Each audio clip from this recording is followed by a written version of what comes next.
তুমি কি কখনো নোটিস করেছো তোমার মুড কত সহজেই পরিবর্তনশীল? তোমাকে র্যান্ডম কেউ এসে কটু কথা শুনিয়ে গেল, তুমি ওইটা নিয়ে ভাবতে ভাবতেই অনেক সময় নষ্ট করে ফেলো।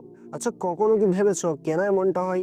কেন অন্যদের কটু কথা তোমার উপর প্রভাব ফেলে? এর কারণ হচ্ছে তুমি অল টাইম এটা দেখো যে মানুষ তোমার ব্যাপারে কি ভাবছে। এর একটা বড় উদাহরণ হলো, যখন কেউ এসে তোমাকে উৎসাহিত করে তুমি অনেক খুশি হয়ে যাও, আবার কেউ যখন এসে তোমাকে একটু কটু কথা বলে যে তুমি স্যাড হয়ে যাও।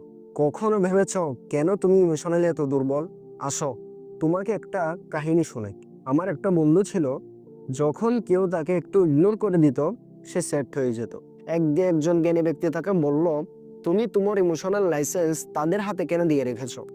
তো সে ডিসাইড করলো, আমি আর এখন থেকে কাউকে আমার ইমোশন ডিসাইড করতে দেব না। এরপর থেকে সে নিজের মধ্যে এক অদ্ভুত শান্তি খুঁজে পেল, তার কাজে ফোকাস বেড়ে গেল, ও সে আরো কনফিডেন্ট ফিল করতে লাগলো।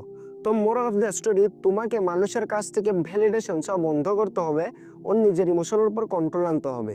কন্ট্রোল মানে এইটা নয় যে তুমি তোমার সকল ইমোশনকে দাবিয়ে রাখবে, বরং কন্ট্রোল মানে হলো তুমি তোমার ইমোশনকে সঠিকভাবে সঠিক জায়গায় ব্যবহার করবে। তো নেক্সট টাইম ইমোশন প্রকাশ করার আগে তুমি ভাববে, এই ইমোশন কি আমার আদৌ প্রকাশ করা উচিত নাকি না করাই উত্তম।